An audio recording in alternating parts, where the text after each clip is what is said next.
Hadirin dan hadirat yang dirahmati Allah Subhanahu wa taala, di antara hal-hal yang menunjukkan keutamaan salat malam, kita dapati ternyata syariat salat malam ini adalah termasuk syariat yang awal-awal Allah syariatkan kepada Nabi sallallahu alaihi wasallam.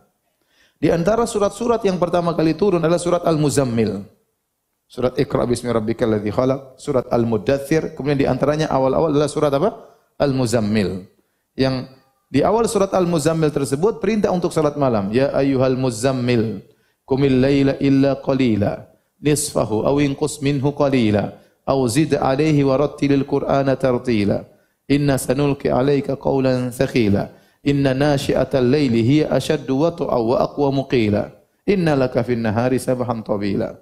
Kata Allah Subhanahu wa taala, ya ayyuhal muzammil, wahai orang yang berselimut. Di awal-awal Islam, masih di Mekah Nabi sallallahu alaihi wasallam, awal-awal dakwah. Wahai orang yang berselimut, dan ini kata dalam bahasa Arab, dalam tradisi orang-orang Arab, ini panggilan lembut. Tatkala orang ingin memanggil seorang, maka orang memanggil dari kondisi dia tatkala itu. Ya, itu menunjukkan kasih sayang. Makanya Allah mengatakan ya ayyuhal muzammil. Waktu itu Nabi sedang berselimut. Wahai orang yang berselimut. Qumil laila illa qalila. Salatlah malam engkau kecuali sedikit malam tidak salat. Nisfahu aw inqus minhu qalila. Salatlah setengah malam, bayangkan, setengah malam Nabi disuruh apa? Salat. Baru jadi Nabi sudah disuruh salat setengah malam. Ya. Nisfahu aw inqus minhu qalila. Setengahnya atau kurang dari setengah. Taruhlah sepertiga. Kurangi sedikit dari setengah. Aw zid alaihi, atau tambah dari setengah.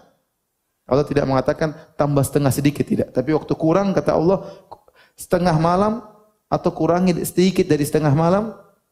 Aw zid alaihi, atau tambah bebas mau berapa lama.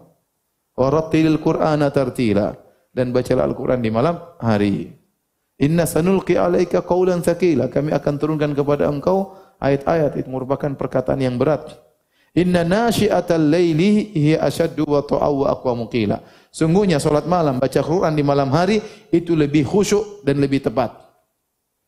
Jadi rupanya surat ini, surat Al-Muzammil ini turun di awal-awal Islam dan menjelaskan tentang disyariatkannya salat malam. Bahkan salat malam di awal-awal Islam hukumnya wajib. Hukumnya wajib. Dan itu berlangsung kalau tidak salah sampai setahun. Saya bacakan hadisnya dalam Sahih Muslim, hadis nomor 746. Aisyah radhiyallahu taala anha berkata, dia berkata kepada seseorang, "Alasta taqra ya ayyuhal muzammil? Bukankah kau baca surat ya ayyuhal muzammil?" Orang itu berkata, "Qultu bala." Tentu saya baca surat tersebut. Saya tahu surat tersebut. Aisyah berkata, "Fa innallaha azza wa jalla iftarada qiyamal laili fi awwali hadhihi surah." Di awal surat ini Allah wajibkan salat malam. Jadi benar kewajiban salat 5 waktu turun tatkala atau diwajibkan tatkala Isra Mi'raj.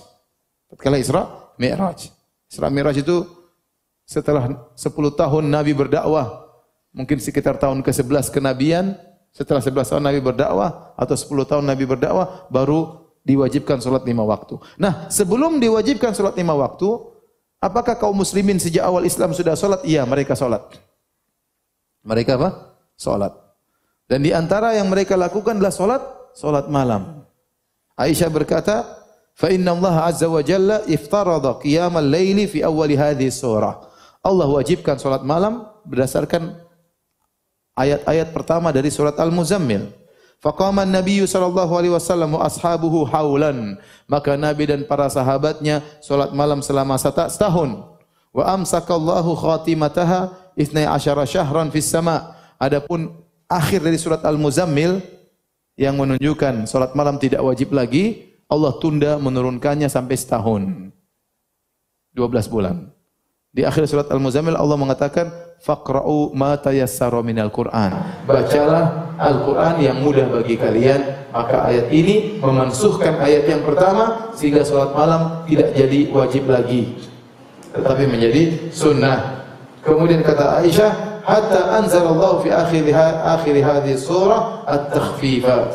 Sampai di akhir surat Allah turunkan keringanan. fasara qiyamul laili tatawwuan ba'da fardhah. Jadilah salat malam itu jadi hukumnya sunnah, sebelumnya ada hukumnya apa? Wajib. Jadi ini menunjukkan salat malam ini bukan syariat yang gampang, tapi dia syariat bahkan pernah wajib, para sahabat pernah setahun penuh wajib salat malam. Setelah itu kemudian didirikan sunnah oleh Allah Subhanahu wa taala.